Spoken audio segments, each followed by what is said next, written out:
저는 올해 72입니다. 남편을 떠나보낸 지도 벌써 10년이 되었네요. 처음엔 집이 너무 넓고 조용해서 견딜 수 없을 것 같았어요.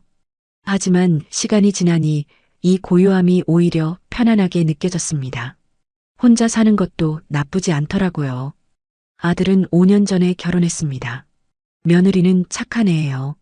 저랑도 적당한 거리를 유지하면서 잘 지냈죠. 명절 때 보고 가끔 전화하고 생일 때 선물 챙기고 딱 그 정도 관계였어요. 요즘 시대에 이게 최선이라고 생각했습니다.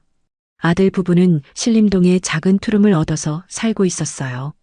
둘 다 직장에 다니느라 바쁘게 살았죠. 저는 성남 쪽 아파트에서 혼자 지냈고요. 남편이 남겨준 집이었습니다. 방이 3개나 되는 넓은 곳이었어요. 그날도 평범한 하루였습니다. 아침에 일어나서 가볍게 산책을 하고 집에 돌아와 점심을 먹었죠. 오후에는 친구들이랑 통화도 하고 드라마도 한 편 봤어요. 저녁 때쯤 며느리한테서 전화가 왔습니다. 어머님, 지금 통화 괜찮으세요? 며느리의 목소리가 평소와 달랐어요. 뭔가 조심스럽고 무거운 느낌이었죠. 그럼 무슨 일이야? 어머님, 사실은요. 저희 엄마가 허리 수술을 받게 됐어요. 순간 가슴이 철렁했습니다. 안사돈과 저는 결혼식 때 딱 한 번 본 사이였어요. 그때 인사를 나누긴 했지만 그 이후로는 연락한 적이 없었죠. 그래도 같은 나이 또래의 여자로서 걱정이 되더라고요. 어머, 큰일이네. 많이 아프신가 보구나? 네, 허리 디스크가 심해져서 수술을 해야 한대요. 다음 주에 입원하신대요. 며느리는 잠시 말을 멈췄습니다. 뭔가 더 할 말이 있는데 망설이는 것 같았어요. 저는 가만히 기다렸죠. 그래서요, 어머님. 제가 부탁드릴 게 있어서요. 며느리의 목소리가 더 작아졌어요. 수술 후에 회복하는 동안 저희 엄마를 어머님 집에서 좀 모셔주실 수 있을까요? 저는 잠시 말문이 막혔습니다. 안사돈을 제 집에서 모시라고요? 한 번밖에 안 본 사람을요? 하지만 며느리의 난처한 입장도 이해가 됐어요. 우리 집은 너무 좁아서요. 침대 하나 놓으면 거실도 제대로 못 쓰거든요. 그리고 저도 회사를 다니잖아요. 낮에 엄마를 돌볼 사람이 없어요. 며느리는 조심스럽게 설명을 이어갔습니다. 어머님 댁은 방도 여러 개고 넓잖아요. 그리고 어머님은 낮에도 집에 계시니까요. 제발 부탁드려요. 회복할 때까지만요. 회복할 때까지만. 그 말이 마음에 걸렸습니다. 대체 얼마나 걸릴까요? 한 달? 2달? 하지만 며느리의 목소리에서 간절함이 느껴졌어요. 거절하기가 쉽지 않았죠. 그래, 알았어. 회복할 때까지만이야. 어머님, 정말 감사해요. 제가 꼭 보답할게요. 며느리는 안도의 한숨을 쉬었습니다. 저도 모르게 한숨이 나왔어요. 뭔가 큰일을 저지른 것 같은 기분이었죠. 일주일 후 안사돈이 제 집에 왔습니다. 아들과 며느리가 함께 모셔왔어요. 수술은 무사히 끝났다고 했죠. 하지만 회복 기간이 필요하다는 의사 선생님 말씀이었대요. 사돈, 신세 많이 지겠습니다. 사돈이 허리를 조심스럽게 숙이며 인사했어요. 아직 움직임이 불편해 보였죠. 아이고, 괜찮아요. 편히 쉬세요. 저는 사돈을 안방으로 안내했습니다. 제일 좋은 방이었어요. 침대도 푹신하고 햇볕도 잘 들었죠. 사돈은 방을 둘러보더니 고맙다는 말을 했습니다.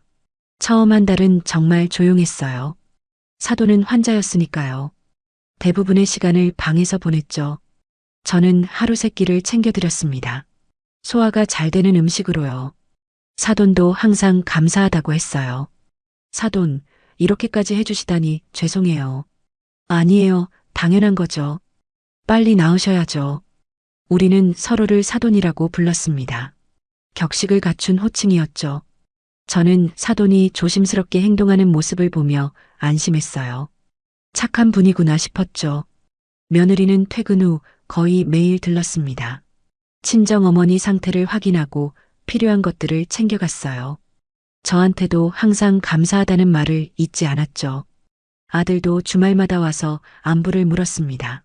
한 달쯤 지나자 사돈의 거동이 많이 나아졌어요. 이제 혼자서도 화장실을 다녀올 수 있었죠.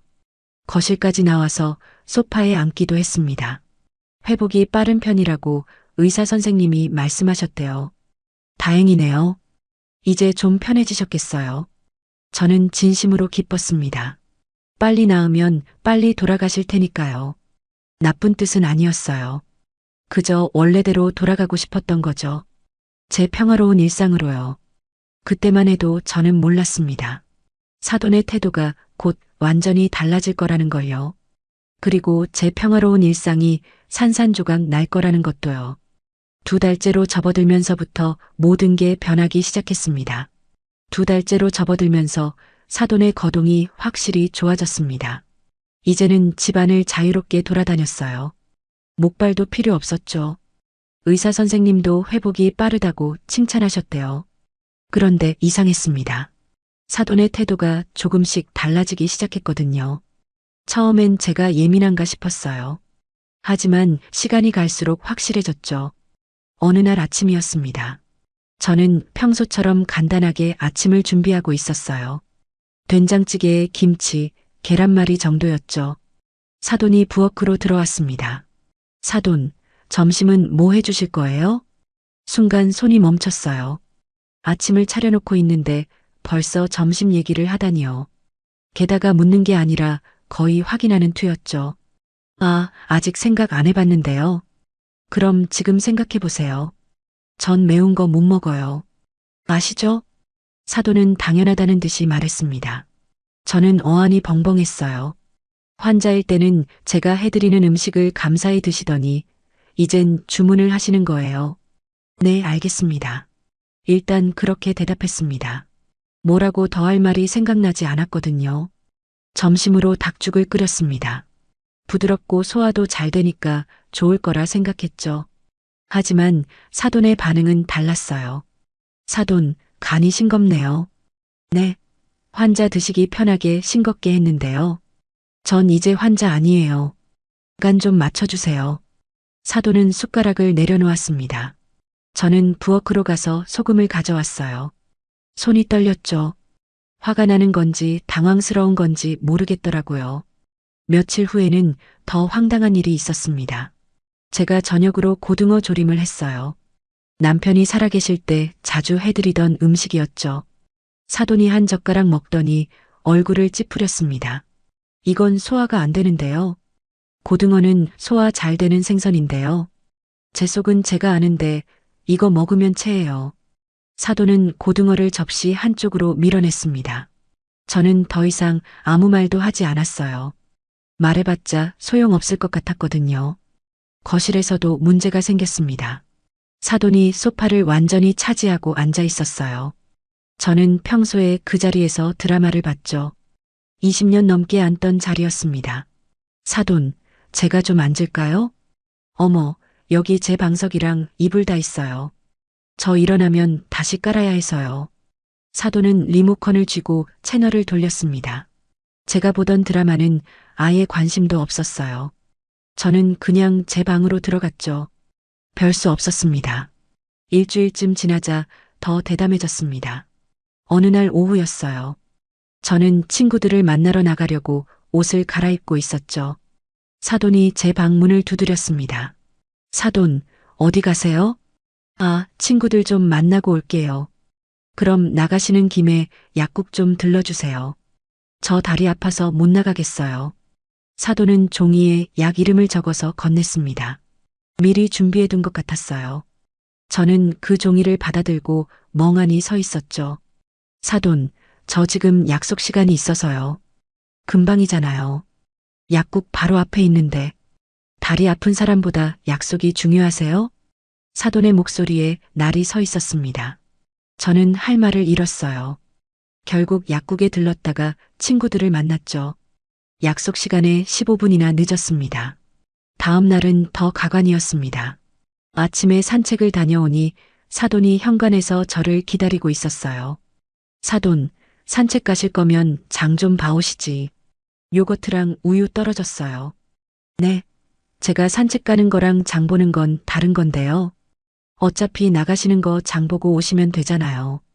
저는 다리가 불편해서요. 사돈은 그렇게 말하고는 거실로 들어가 버렸습니다. 저는 현관에 그대로 서 있었어요. 믿을 수가 없었죠. 이게 환자를 돌봐준 사람한테 할 태도인가요? 며칠 후에는 냉장고 사건이 있었습니다.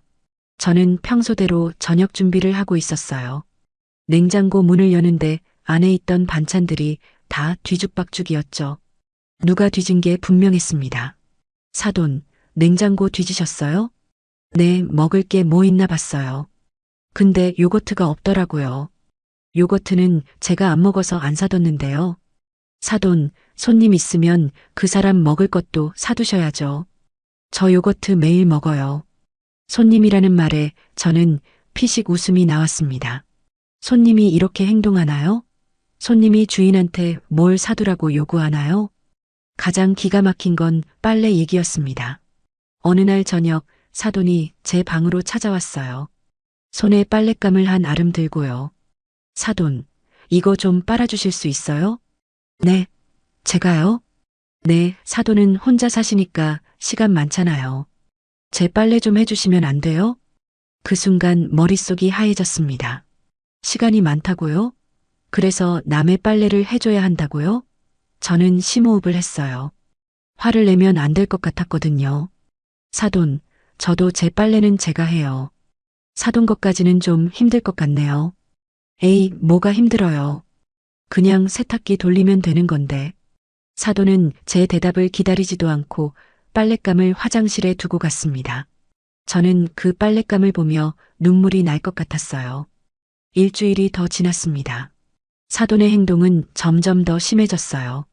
어느 날은 제 방문을 노크도 없이 열고 들어왔죠. 사돈, 여기 먼지 쌓였네요. 청소 안 하세요? 제 방이었습니다. 제 방을요. 남의 집 안방에 들어와서 청소 안 한다고 지적을 하다니요. 저는 그때 깨달았어요. 이 사람이 날 뭘로 보는지요. 심부름꾼이었습니다. 아니, 그것도 아니었어요. 하녀였죠. 사돈은 저를 하녀 취급하고 있었던 겁니다. 그날 이후로 저는 사돈의 행동을 유심히 관찰하기 시작했습니다. 그러니 보이더라고요. 이 사람이 얼마나 뻔뻔한지요. 아침마다 사돈은 거실 소파에 앉아서 저를 기다렸어요. 제가 부엌에서 아침 준비를 하는 소리를 듣고 나오는 거였죠. 그리고는 메뉴에 이것저것 트집을 잡았습니다. 사돈, 오늘은 국이 없네요? 네, 간단하게 토스트만 준비했어요. 전 아침엔 꼭 국을 먹어야 하는데 속이 안 편해서요. 저는 말없이 냉장고에서 어제 끓여둔 미역국을 꺼냈습니다. 데워서 내놓았죠. 사돈은 그제야 만족스러운 표정을 지었어요. 하지만 한 숟가락 떠먹더니 또 말이 나왔습니다. 어제 끓인 거예요? 국은 신선한 게 맛있는데. 저는 대답하지 않았습니다. 대답해봤자 또 뭔가 불평할 게 뻔했거든요. 그냥 참는 게 나았어요. 점심때가 되면 사돈은 거실에서 소리쳤습니다. 부엌까지 오지도 않고요. 사돈, 점심 준비 안 하세요? 배고파요. 마치 식당에서 주문하듯이 말했어요. 저는 그때마다 하던 일을 멈추고 부엌으로 가야 했죠. 제가 무슨 식모도 아니고요. 어느 날은 제가 책을 읽고 있었습니다. 오랜만에 평화로운 오후였어요. 그런데 사돈이 제 방문을 두드렸죠. 사돈, 지금 바쁘세요? 아니요, 책 보고 있었어요. 그럼 제 방 좀 청소해 주실래요? 허리가 아파서 제가 하기 힘들어요. 저는 책을 덮었습니다. 손이 부들부들 떨렸어요. 하지만 참았죠. 아직은 참을 수 있었습니다. 사돈의 방으로 갔습니다. 문을 여는 순간 한숨이 나왔어요. 옷가지들이 여기저기 널려 있었죠. 침대 위에도, 의자 위에도, 심지어 바닥에도요. 사돈, 이거 다 정리해야 해요? 네, 좀 지저분하죠? 허리 때문에 못하고 있었어요. 허리 때문이라고요? 그 허리로 거실을 돌아다니고 냉장고를 뒤지고 제 방까지 찾아오면서요? 저는 속으로 비웃음이 나왔습니다. 1시간을 꼬박 청소했어요. 옷을 개고 바닥을 쓸고 침대 시트도 갈았죠. 다 끝내고 나오니 사돈이 거실 소파에 편하게 앉아 TV를 보고 있었습니다. 다 했어요? 수고하셨어요. 수고했다는 말만 던지고는 시선도 주지 않았어요. 저는 그 모습을 보며 가슴이 답답했습니다. 이게 맞나 싶었죠. 며칠 후엔 더 기가 막힌 일이 있었습니다. 친구 경숙이가 집에 놀러 오기로 했거든요. 오랜만에 만나는 거라 아침부터 들떠 있었어요. 집 정리를 하고 차도 준비했습니다. 경숙이가 좋아하는 호두과자도 샀죠. 그런데 사돈이 거실로 나왔어요. 사돈, 오늘 손님 오세요? 네, 친구 한 분 오기로 했어요. 그럼 저도 인사드려야겠네요. 제 옷 다림질 좀 해주세요. 저는 귀를 의심했습니다. 제 친구가 오는데 사돈 옷을 다림질해 달라고요? 사돈, 제 친구 곧 오는데 시간이 없어요. 금방이잖아요. 다림이 한 번만 되면 되는데 손님 앞에서 구겨진 옷 입고 있을 순 없잖아요. 사돈은 옷을 제 손에 쥐어줬습니다. 저는 그 옷을 들고 다리미질을 했어요. 손이 떨려서 제대로 되지도 않았죠. 경숙이가 왔을 때 사돈도 거실에 나와 있었습니다. 인사를 하더니 함께 앉았어요. 저희는 차를 마시며 이야기를 나눴죠. 그런데 사돈이 계속 끼어들었습니다. 저도 젊었을 땐 그랬어요. 요즘 젊은 사람들은 달라요. 저희 대화에 하나하나 다 끼어들더라고요. 경숙이는 어색한 표정을 지었습니다. 저도 불편했죠. 1시간쯤 지나자 경숙이가 일어났어요. 언니, 나 먼저 갈게. 다음에 또 보자. 경숙이는 평소보다 일찍 갔습니다. 현관까지 배웅하는데 경숙이가 작은 목소리로 물었어요. 언니, 괜찮아? 저는 고개를 끄덕였습니다. 괜찮다고 말했죠. 하지만 전혀 괜찮지 않았어요. 경숙이가 간 후 사돈이 말했습니다. 사돈, 친구분 별로 친하지 않은 것 같던데요? 금방 가시네요. 저는 대꾸하지 않았습니다. 화가 나서 말이 안 나왔거든요. 그날 저녁 저는 며느리에게 전화를 걸었습니다. 더 이상 참기 힘들었어요. 얘야, 너희 어머니 이제 건강도 많이 회복되신 것 같은데. 어머님, 왜요? 무슨 일 있으세요? 며느리의 목소리가 조심스러워졌습니다. 아니, 이제 많이 좋아지셨으니까 집에 가셔도 되지 않을까 해서. 아, 어머님. 아직 완전히 회복 안 됐대요. 의사 선생님도 재활 기간이 더 필요하다고 하셨어요. 벌써 2달이 넘었는데. 어머님, 허리 수술이 그렇게 간단한 게 아니래요. 조금만 더 부탁드려요.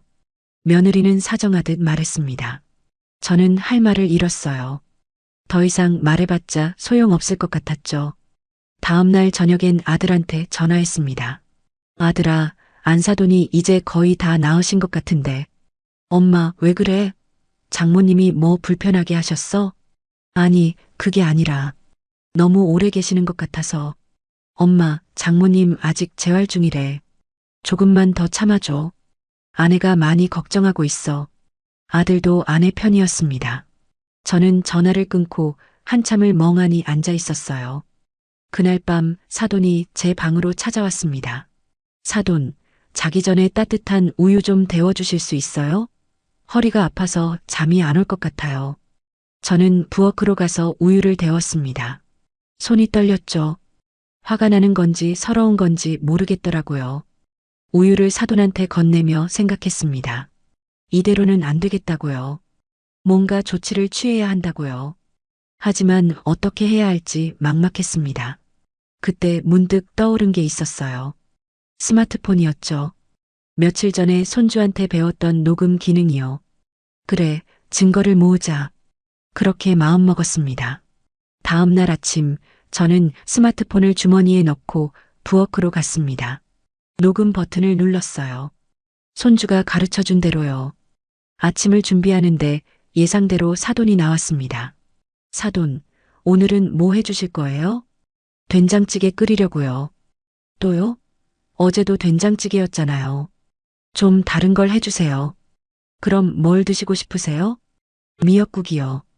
참기름 넉넉히 넣어서요. 사돈의 목소리가 또렷하게 녹음됐습니다. 저는 속으로 고개를 끄덕였어요. 이거면 됐다고요. 점심때도 마찬가지였습니다. 저는 간단하게 국수를 삶았어요. 여름이라 시원한 냉국수가 좋을 것 같았죠. 사돈, 국수예요? 전 밀가루 먹으면 속이 더부룩한데.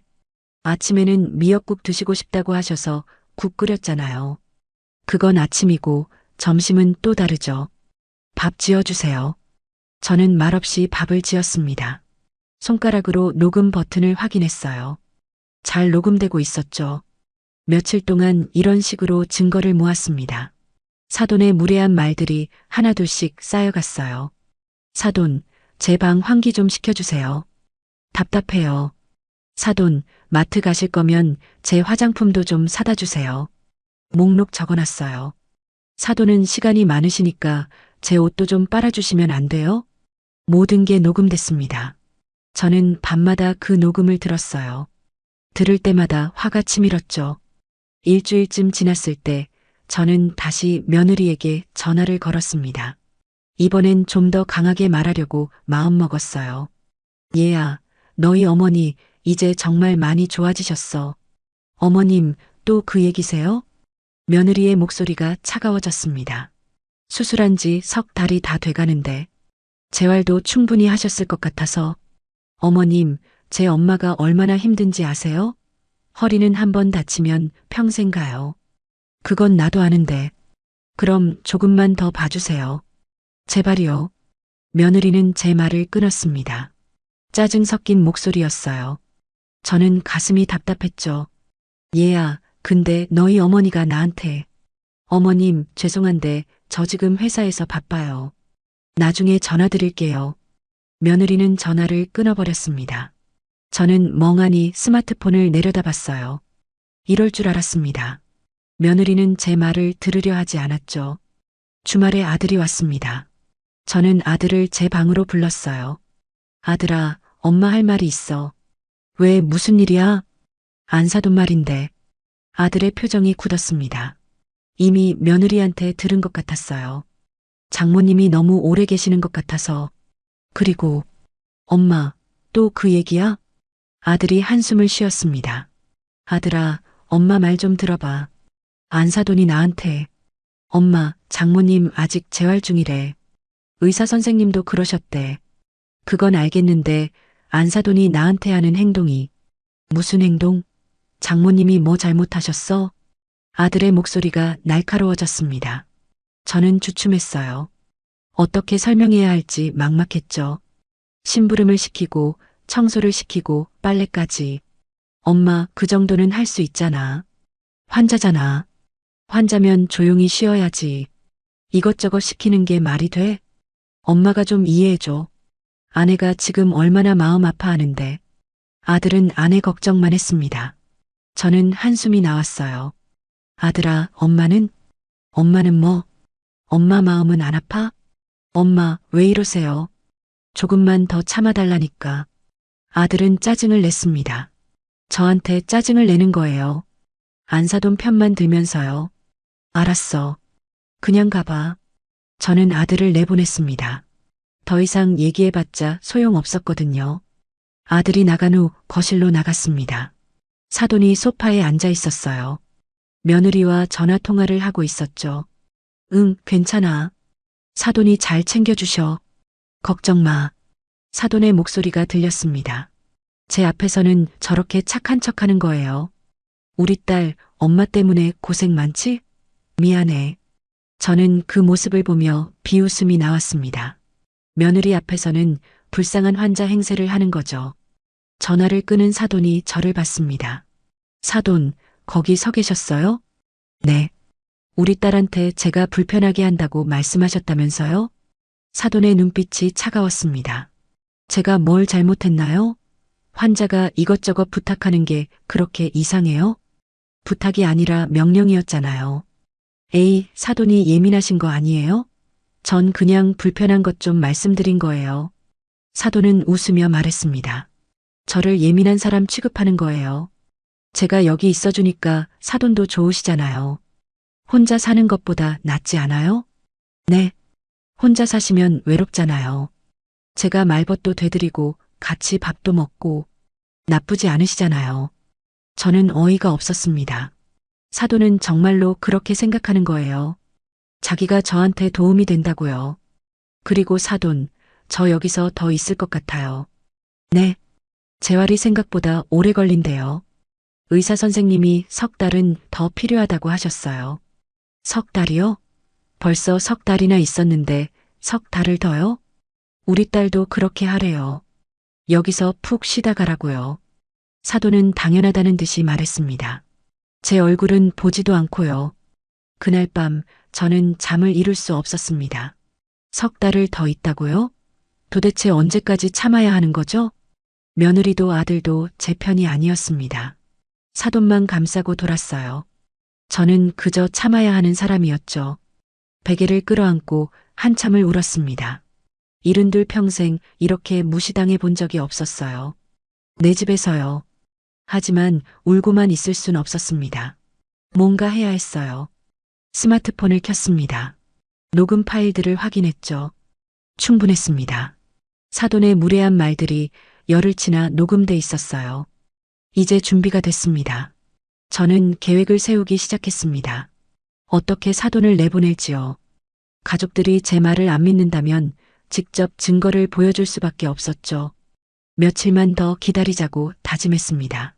조금만 더 녹음을 모으고 완벽하게 준비하자고요. 그리고 단번에 끝내자고요. 그날 이후로 저는 더 철저하게 녹음을 했습니다. 아침에 일어나자마자 녹음 버튼을 눌렀어요. 사돈과 마주칠 때마다 스마트폰이 주머니에 있는지 확인했죠. 사흘째 되는 날이었습니다. 아침 일찍 사돈이 제 방문을 두드렸어요. 사돈, 주무세요? 저는 벌써 일어나 있었습니다. 하지만 일부러 잠든 척했죠.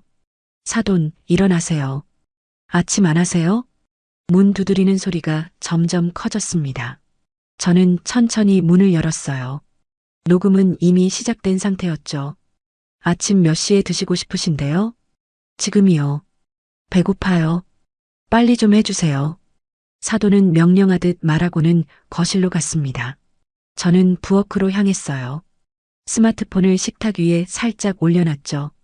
아침을 차리는 동안 사돈이 계속 뭐라고 했습니다. 사돈, 김치 너무 쉬어요. 새로 담그셔야겠어요. 사돈, 밥이 좀 지른데요? 물을 너무 많이 넣으신 것 같아요. 사돈, 반찬이 매일 똑같네요. 좀 다양하게 해주시면 안 돼요? 모든 말이 또렷하게 녹음됐습니다. 저는 아무 대꾸 없이 고개만 끄덕였어요. 점심 준비할 때도 마찬가지였습니다. 사돈이 부엌까지 따라 들어왔거든요. 사돈, 오늘은 고기 좀 해주세요. 고기요? 네, 삼겹살이요. 구워서 상추쌈 먹고 싶어요. 지금 점심 준비 중인데 고기를 구우라고요? 왜요? 못 하시겠어요? 시간 많으시잖아요. 사돈은 당연하다는 표정이었습니다. 저는 냉장고에서 삼겹살을 꺼냈어요. 손이 떨렸죠. 고기를 굽는 동안에도 사돈은 옆에서 이것저것 지적했습니다. 불이 너무 세요. 타겠어요. 상추도 씻어주세요. 깨끗하게요. 쌈장은 어디 있어요? 쌈장 없으면 맛없잖아요. 저는 입을 꾹 다물고 시키는 대로 했습니다. 녹음만 잘 되면 그만이었거든요. 오후에는 더 황당한 일이 있었습니다. 사돈이 제 옷장을 뒤지고 있었어요. 제 방에 들어갔다가 발견한 거죠. 사돈, 뭐 하세요? 아, 옷 좀 보려고요. 제 옷이 다 낡아서요. 그건 제 옷장인데요. 알아요. 근데 사돈 옷 중에 제가 입을 만한 게 있을 것 같아서요. 사돈은 태연하게 말했습니다. 남의 옷장을 뒤지면서도 미안한 기색이 전혀 없었어요. 이거 괜찮네요. 이거 제가 입어도 돼요? 사돈이 꺼내든 건 제가 아끼는 블라우스였습니다. 남편이 마지막으로 사준 거였어요. 그건 안 돼요. 왜요? 어차피 사돈도 안 입으시잖아요. 옷장에 그냥 걸려 있던데. 그래도 그건, 에이, 괜찮아요. 빌려 입을게요. 사돈은 제 말을 끊고 블라우스를 가져갔습니다. 저는 그 모습을 멍하니 지켜봤어요. 녹음기만 확인했죠. 저녁 때도 일이 있었습니다. 사돈이 거실에서 저를 불렀거든요. 사돈, 여기 좀 와보세요.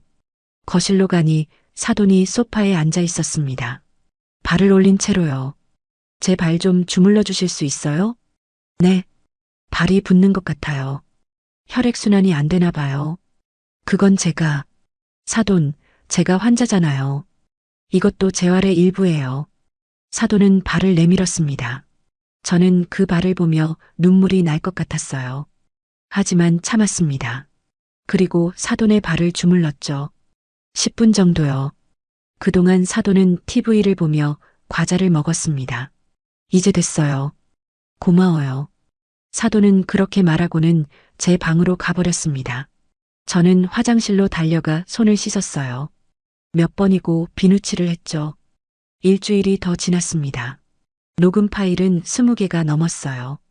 충분했습니다. 이제 실행할 때가 된 거죠. 어느 날 오후 저는 거실을 깨끗이 치웠습니다. 좋은 찻잔도 꺼냈어요. 손수 만든 쿠키도 접시에 담았죠. 사돈을 부를 준비를 했습니다. 마음을 가다듬었어요. 손이 떨렸지만 참았죠. 사돈, 거실로 나오실래요? 차 한잔 하시죠. 갑자기 왜요? 그냥 오랜만에 같이 차라도 마시면 좋을 것 같아서요. 사돈이 거실로 나왔습니다. 의아한 표정이었어요. 평소와 다른 제 태도를 눈치챈 거죠. 어머, 쿠키도 만드셨어요? 네, 사돈 좋아하실 것 같아서요. 저는 웃으며 차를 따랐습니다. 사돈도 자리에 앉았죠. 사돈, 이야기 좀 할까 해서요. 무슨 이야기요? 사돈이 여기 오신 지 벌써 넉 달이 됐네요. 사돈의 표정이 굳었습니다. 예상했던 반응이었어요. 그러게요. 시간 참 빠르죠. 사돈은 차를 마시며 시선을 피했습니다. 이제 많이 회복되신 것 같던데요. 아직 완전히는 아니에요. 가끔 허리가 아프거든요. 그래도 집안일은 다 하시잖아요. 네. 청소도 하시고, 옷장도 뒤지시고, 거실도 돌아다니시고, 사돈의 얼굴이 붉어졌습니다. 그건 조금씩은 움직여야 한다고 해서요. 그럼 이제 집에 가셔도 되겠네요. 아직은 좀. 얼마나 더요? 제 목소리가 차갑게 나왔습니다. 사돈이 움찔했어요. 글쎄요, 의사 선생님은 이미 2달 전에 일상생활 가능하다고 하셨잖아요. 그래도 재활은 집에서도 하실 수 있어요. 저는 또박또박 말했습니다. 사돈의 눈빛이 흔들렸죠. 사돈, 솔직히 말씀드릴게요. 저는 스마트폰을 꺼냈습니다. 사돈이 그걸 보며 긴장했어요. 이게 뭐예요? 잠시만 들어보세요. 저는 녹음 파일을 재생했습니다. 사돈의 목소리가 흘러나왔죠. 사돈, 빨리 좀 해주세요. 반찬이 매일 똑같네요. 제 발 좀 주물러 주실 수 있어요? 사돈의 얼굴이 하얗게 질렸습니다. 녹음이 계속 흘러나왔습니다. 사돈의 목소리가 거실에 울려 퍼졌어요. 사돈은 시간 많으시잖아요. 제 빨래 좀 해주시면 안 돼요? 여기 먼지 쌓였네요. 청소 안 하세요? 사돈은 찻잔을 들고 있던 손이 떨렸습니다. 차가 찻잔 밖으로 흘렀어요. 이게 더 들어보실래요? 20개가 넘거든요. 저는 차분하게 말했습니다. 목소리에 힘을 주었죠. 사돈, 제가 나이가 많아서 기억력은 나쁜데요. 녹음 기능은 잘 쓰더라고요. 사돈의 입술이 파르르 떨렸습니다. 사돈, 처음엔 제가 예민한가 싶었어요. 환자니까 이해해야겠다 생각했죠. 저는 다른 녹음 파일을 틀었습니다. 이거 괜찮네요. 이거 제가 입어도 돼요? 제 블라우스를 가져가던 날의 대화였어요. 사돈은 고개를 숙였습니다. 근데 듣고 보니까 이게 환자가 할 말은 아니더라고요. 사돈, 제가 잘못했어요. 잘못하신 게 뭔데요? 제가 너무 편하게 굴었나 봐요. 사돈은 변명을 늘어놓기 시작했습니다. 그만하세요. 저는 사돈의 말을 끊었습니다. 더 이상 듣고 싶지 않았거든요. 사돈, 수술하신 지 벌써 4달이 지났어요. 이제 많이 회복되셨죠? 아직이 아니에요. 제가 봤어요. 거실을 뛰어다니시고 제 옷장을 뒤지시고 부엌에서 냉장고를 열고 닫으시는 거요. 사돈은 대꾸하지 못했습니다. 그럼 이제 요양병원이나 따님 집으로 가셔야겠네요. 사돈, 제발. 여기는 사돈이 쉴 곳이 아니에요. 제 집이거든요. 저는 단호하게 말했습니다. 목소리가 떨리지 않았어요. 오히려 평온했죠. 제가 딸한테 말할게요. 집 알아볼게요. 그것만으론 안 돼요. 네. 며느리랑 아들도 이 녹음을 들어야 할 것 같아요. 사돈의 얼굴이 새하얘졌습니다. 사돈, 그건 안 돼요. 왜 안 돼요? 이게 사돈이 저를 대하는 방식이었잖아요. 제발 딸한테만은. 며느리는 제가 거짓말한다고 생각하더라고요. 직접 들어봐야 알겠죠. 저는 며느리에게 전화를 걸었습니다. 사돈이 제 손을 잡으려 했지만 피했어요. 어머님? 며느리의 목소리가 들렸습니다. 얘야, 지금 집에 좀 올 수 있어? 어머님, 무슨 일이세요? 저 회사인데. 중요한 일이야. 아들도 같이 데려와. 어머님, 대체 너희 어머니 일이야. 저는 전화를 끊었습니다.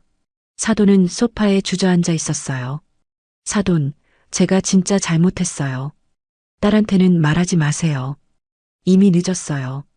1시간쯤 지나서 며느리와 아들이 도착했습니다. 둘 다 급하게 온 것 같았어요. 어머님, 무슨 일이세요? 엄마한테 무슨 일 있어요? 며느리가 사돈한테 달려갔습니다. 사돈은 고개를 숙이고 있었죠. 앉아라. 둘 다. 저는 아들과 며느리를 소파에 앉혔습니다. 어머니, 대체 무슨 일이에요? 아들이 물었습니다. 저는 스마트폰을 꺼냈어요. 이거 들어봐. 녹음을 틀었습니다. 첫 번째 파일부터 차례로요. 사돈, 빨리 좀 해주세요. 반찬이 매일 똑같네요. 사돈은 시간 많으시잖아요.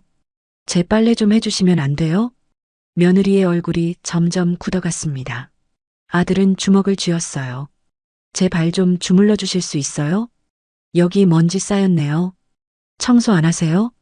녹음이 계속 흘러나왔습니다. 저는 5개 정도 들려줬어요. 그것만으로도 충분했죠. 이게 사돈이 나를 대하는 방식이더구나. 저는 조용히 말했습니다. 며느리는 입을 가렸어요. 얼굴이 새하였죠. 엄마, 이게 대체. 며느리가 사돈을 쳐다봤습니다. 사돈은 고개를 들지 못했어요. 장모님, 아들이 일어섰습니다. 목소리가 떨렸죠. 장모님, 이건 너무하신 거 아닙니까? 미안해. 내가 잘못했어. 사돈이 울먹였습니다. 하지만 저는 동정심이 들지 않았어요. 어머님, 정말 죄송해요. 제가 몰랐어요. 며느리가 제게 고개를 숙였습니다. 눈물을 흘리더라고요. 어머님이 불편하시다고 하셨을 때 제대로 들었어야 했는데, 너도 내 엄마 편들기 바빴으니까. 제 말에 며느리는 울음을 터뜨렸습니다. 엄마, 어떻게 이럴 수가 있어요? 어머님이 얼마나 잘해주셨는데. 며느리가 사돈한테 소리쳤어요. 사돈은 대답하지 못했죠. 나도 잠깐 정신이 없었나 봐. 정신이 없어서 이렇게 해요? 남의 집에서? 아들도 차갑게 말했습니다. 엄마, 그동안 우리가 얼마나 전화했는데. 좀 참아달라고만 했잖아. 미안해, 정말 미안해. 사돈은 계속 사과했습니다. 저는 가만히 지켜봤어요. 엄마, 당장 여기서 나가셔야겠어요. 며느리가 단호하게 말했습니다. 오늘 짐 싸서 우리 집으로 가세요. 더 이상 여기 계실 수 없어요. 그건 엄마가 싫으면 요양병원 알아볼게요. 며느리의 목소리가 날카로웠습니다. 사돈은 아무 말도 못했죠. 저는 그때 입을 열었습니다. 며느리야. 네, 어머님. 사흘 시간을 줄게. 사흘 안에 나가지 않으면 이 녹음을 양가 친척들에게 모두 보낼 거야. 며느리와 아들이 저를 봤습니다. 사돈은 부들부들 떨었어요. 단톡방 있잖니? 거기에 다 올릴 거야. 어머님, 그럴 필요까지는. 있어. 너희는 내 말을 안 믿었잖아. 친척들한테도 알려야 다시는 이런 일이 없겠지. 저는 단호했습니다. 며느리는 고개를 끄덕였어요. 알겠어요, 어머님. 내일 당장 모시고 갈게요. 엄마, 짐 싸요. 지금. 아들이 사돈한테 말했습니다. 사돈은 비틀거리며 방으로 들어갔어요. 며느리가 제 손을 잡았습니다. 어머님, 정말 죄송해요. 제가 제대로 확인했어야 했는데. 이제 알았으니 됐어. 앞으로는 어머님 말씀 잘 들을게요. 며느리는 눈물을 닦았습니다. 아들도 제 곁에 섰어요. 엄마, 미안해. 엄마가 얼마나 힘들었을지. 괜찮아. 저는 아들의 어깨를 두드렸습니다. 이제야 제 편이 되어주는 거죠. 사돈이 짐을 싸는 소리가 들렸습니다. 며느리와 아들이 도우러 들어갔어요. 저는 거실에 홀로 앉아 있었습니다. 가슴이 뻥 뚫리는 것 같았어요. 이제야 숨통이 트이는 기분이었죠. 그날 저녁 사돈은 짐을 다 쌌습니다. 생각보다 짐이 많았어요. 넉 달 동안 이것저것 가져온 게 많았던 거죠. 며느리와 아들이 짐을 차에 실었습니다. 사돈은 현관에 서서 저를 봤어요. 사돈, 정말 미안했어요. 사돈의 목소리가 떨렸습니다. 진심으로 미안해하는 것 같았어요. 하지만 이미 늦었죠. 이제 가보세요. 제가 너무 편하게 굴었나 봐요. 편하게 군 게 아니에요. 선을 넘으신 거예요. 저는 차갑게 말했습니다. 사돈은 고개를 숙였어요. 다시는 이런 일 없을 거예요. 당연하죠. 다시는 여기 올 일도 없을 테니까요. 사돈은 아무 말 없이 고개만 끄덕였습니다. 며느리가 사돈을 부축해서 차에 태웠어요. 어머님, 정말 죄송했어요. 며느리가 다시 한번 고개를 숙였습니다. 조심히 들어가. 네, 어머님. 주말에 다시 올게요. 며느리는 눈시울이 붉어진 채로 차에 탔습니다. 아들도 제게 인사했어요. 엄마, 정말 미안했어. 엄마 말 진작 들을걸. 이제 알았으면 됐어. 주말에 올게. 엄마 좋아하시는 거 사들고. 그래, 조심히 가. 차가 떠났습니다. 저는 현관에 서서 그 모습을 지켜봤어요. 차 뒷모습이 사라질 때까지요. 문을 닫는 순간 고요함이 찾아왔습니다. 넉 달 만의 고요함이었어요. 이렇게 조용할 수가 없었죠. 거실로 들어갔습니다. 사돈이 차지하고 있던 소파가 텅 비어 있었어요. 저는 그 자리에 앉았습니다. 20년 넘게 앉던 제자리였죠. 리모컨을 집어들었습니다. 제가 보고 싶은 드라마를 틀었어요.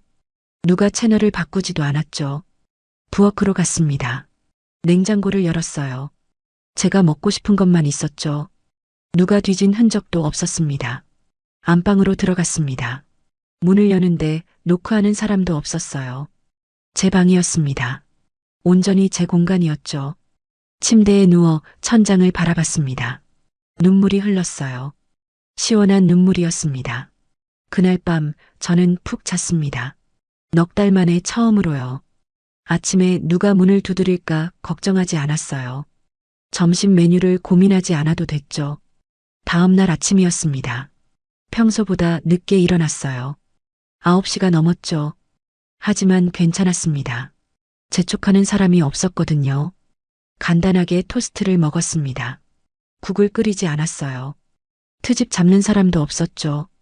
친구 경숙이한테 전화를 걸었습니다. 경숙아, 나야. 언니, 무슨 일이야? 목소리가 좋아 보이네. 응, 좋은 일이 있어서. 무슨 일인데? 집에 놀러와. 천천히 얘기해 줄게. 경숙이는 오후에 왔습니다. 제가 직접 끓인 커피를 내놨어요. 쿠키도 구웠죠. 언니, 대체 무슨 일이야? 집이 훨씬 밝아 보이는데. 안사돈 나갔어. 진짜? 어떻게? 저는 그동안 있었던 일을 다 얘기했습니다. 녹음한 것도, 며느리랑 아들 불러서 들려준 것도요. 언니, 대박이다. 진짜 잘했어. 경숙이가 제 손을 잡았습니다. 참고만 있었으면 어쩔 뻔했어. 언니가 그렇게 고생한 줄 몰랐네. 이제 다 끝났어. 그래, 이제 편하게 살아. 경숙이와 오후 내내 수다를 떨었습니다. 누가 끼어들지도 않았어요. 차도 여러 잔 마셨죠. 경숙이가 돌아간 후 저는 집 청소를 했습니다. 사돈이 쓰던 방도 깨끗이 치웠어요. 이불도 다 빨았죠. 저녁엔 제가 먹고 싶었던 매운 떡볶이를 만들었습니다. 간도 제 입맛에 맞게 했어요. 너무 맛있었죠. 이틀째 되는 날 며느리한테서 전화가 왔습니다. 어머님, 저예요. 응, 무슨 일이야? 엄마 저희 집으로 모셨어요. 근데 하루 종일 방에만 계세요. 그래. 네, 밥도 잘 안 드시고. 많이 창피해 하시는 것 같아요. 며느리의 목소리가 조심스러웠습니다. 당연하지. 그렇게 해놓고, 어머님, 정말 죄송했어요. 제가 잘못했어요. 이제 알았으면 됐어. 다시는 그러지 마. 네, 어머님. 명심할게요. 전화를 끊고 나서 저는 생각했습니다. 며느리도 배웠겠죠. 친정어머니 편만 들면 안 된다는 걸요. 사흘째 되는 날 아들이 왔습니다. 과일을 한 상자 들고요. 엄마, 잘 지내셨어요? 그럼 잘 지냈지. 집이 깨끗해졌네요. 아들이 거실을 둘러봤습니다. 당연하지. 내 집인데. 엄마, 그동안 정말 고생하셨어요. 아들이 제 손을 잡았습니다. 네, 진작 엄마 편 들었어야 했는데. 미안해요. 다음부턴 내 말 좀 들어. 네, 엄마. 앞으론 엄마 말씀 잘 들을게요. 아들과 저녁을 먹었습니다. 둘이서만요. 오랜만이었죠. 엄마, 근데 녹음한 건 어떻게 생각하셨어요? 손주가 가르쳐줬어. 지난번에 놀러 왔을 때. 와, 아들한테 잘 배우셨네요. 나이 들었다고 바보는 아니야. 저는 웃었습니다. 아들도 웃었어요. 일주일이 지났습니다. 집은 다시 평화로워졌어요. 아침엔 늦잠도 자고, 점심은 간단히 때우고, 저녁은 먹고 싶은 걸 먹었죠. 친구들도 자주 놀러 왔습니다. 이제 눈치 볼 사람이 없으니까요. 차도 편하게 마시고, 수다도 실컷 떨었어요. 며느리는 주말마다 왔습니다. 전보다 더 조심스럽게 행동했어요. 제 눈치를 보더라고요. 어머님, 불편하신 거 없으세요? 없어. 혼자 지내니까 편해. 혼자 계셔서 외로우시진 않으세요? 전혀. 친구들도 자주 만나고, 며느리는 안심한 표정을 지었습니다. 한 달쯤 지났을 때 며느리가 물었어요. 어머님, 저희 엄마 용서하실 수 있으세요? 용서? 네, 엄마가 많이 반성하고 계세요. 저는 잠시 생각했습니다. 용서는 할 수 있어. 근데 다시 여기 오는 건 안 돼. 알겠어요, 어머님. 엄마도 그렇게 생각하세요. 그럼 됐어. 며느리는 고개를 끄덕였습니다. 지금은 석 달이 지났습니다. 저는 다시 제 삶을 찾았어요. 아침마다 산책하고, 친구들 만나고, 드라마 보고, 책 읽고요. 누가 제 방에 함부로 들어오지 않습니다. 누가 제 음식에 트집 잡지도 않아요. 누가 심부름을 시키지도 않죠. 제 집입니다. 온전히 제 공간이에요. 그게 얼마나 소중한지 이제 알았습니다. 그리고 배웠어요. 나이가 들어도 당당해야 한다는 걸요. 선의도 선을 넘으면 호구가 된다는 것도요. 제 집에서만큼은 제가 주인입니다. 그 누구도 저를 함부로 대할 수 없어요.